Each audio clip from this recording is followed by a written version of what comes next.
राहु केतु सर्वे ग्रह अनिष्ट ग्रह शांति ग्रह भवन्तु ग्रह मंडल देवताभ्यो नमः स्वाहा सर्व अनिष्ट ग्रह शांति ग्रह भवन्तु ग्रह मंडल देवताभ्यो नमः स्वाहा तमाम राजी तंत्रकार्य भानु सुशी कृपा बुद्ध गुरु शुक्र शनि राहु केतु सर्वे ग्रह शांति ग्रह भवन्तु ग्रह मंडल देवताभ्यो नमः स्वाहा अनिष्ट ग्रह शांति ग्रह भवन्तु ग्रह मंडल देवताभ्यो नमः स्वाहा ओम नमः भगवान श्री मंडल देवताभ्यो नमः स्वाहा जल से शांति जल के देव ओम शांति रति शांति पृथ्वी शांति लाभा शांति दया शांति बृहस्पतया शांति नमः भगवान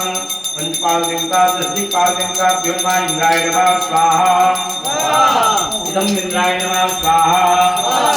अग्निभ्यो नमः स्वाहा ओम वायु देवताभ्यो नमः स्वाहा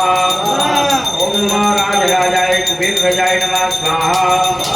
धनपति दशदिक्पालाय नमः स्वाहा ओम मे उनके अम्बालिकाय नमः स्वाहा रेणुमातृकादित्यै नमः स्वाहा ओम सर्ववाहिदेवी देवताभ्यो नमः स्वाहा सर्वेभ्यो देवेभ्यो नमः स्वाहा